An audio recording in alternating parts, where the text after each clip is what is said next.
Kabar Nuraeni bocah SD viral di Sinjai, tak lagi gendong adik, adik masuk kelompok bermain. Masih ingat dengan kisah Nuraeni, bocah SD di Sinjai yang viral setiap hari sekolah harus gendong adiknya. Bocah 7 tahun ini mengurus adiknya yang masih balita usai ibunya meninggal dunia setahun lalu. Kini Nuraeni tak perlu lagi bersusah payah menggendong adik sematawayangnya itu selama belajar di sekolah. Sebab, adiknya bernama Akbar itu sudah diikut sertakan dalam sebuah kelompok bermain. Akbar bersekolah di kelompok bermain Kadoro Bukua, tak jauh dari kediamannya di Desa Barania, Kecamatan Sinjai Barat, Kabupaten Sinjai, Sulawesi Selatan. Ayah Nuraeni dan Akbar, Sanu mengantar putranya itu untuk pergi ke kelompok bermain. Kepala Dinas Pendidikan Sinjai, Irwan Suaib mengatakan Akbar sudah mulai datang di kelompok bermain. Sebelumnya, pihak Dinas Pendidikan Kabupaten Sinjai memang melakukan advokasi kepada keluarga Nuraeni agar Akbar bisa bersekolah di kelompok bermain.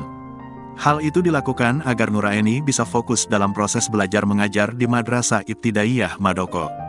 Irwan pun bersyukur, Sanu berhasil membujuk putranya itu untuk bersekolah di kelompok bermain. Sebelumnya, Nuraeni dan Akbar sempat mendapatkan tawaran dari Bupati Sinjai TR Fahsul Falah untuk menjadi anak angkatnya. Kabar itu disampaikan Kepala Dinas Pendidikan Sinjai, Irwan Suaib saat berkunjung ke kediaman Nuraeni pada Kamis, tanggal 21 Maret tahun 2024. Menurut Irwan, niat TR Fahsul Falah untuk menjadikan Nuraeni anak angkat merupakan wujud kepedulian dan keprihatinan terhadap kondisi keluarga bocah tersebut. Selain Nuraeni, kata Irwan, TR Fahsul Falah juga hendak menjadikan Muhammad Zainal Akbar sebagai anak angkatnya. Lebih lanjut, Irwan menjelaskan, kakak beradik ini juga bisa tinggal bersama di rumah jabatan Bupati Sinjai dan bersekolah di kota Sinjai. Sementara itu, ayah kandung Nuraeni, Sanu menanggapi kabar yang dibawa oleh Kadisik Sinjai tersebut. Sanu mengucapkan terima kasih kepada Bupati Sinjai atas perhatian terhadap kedua buah hatinya tersebut.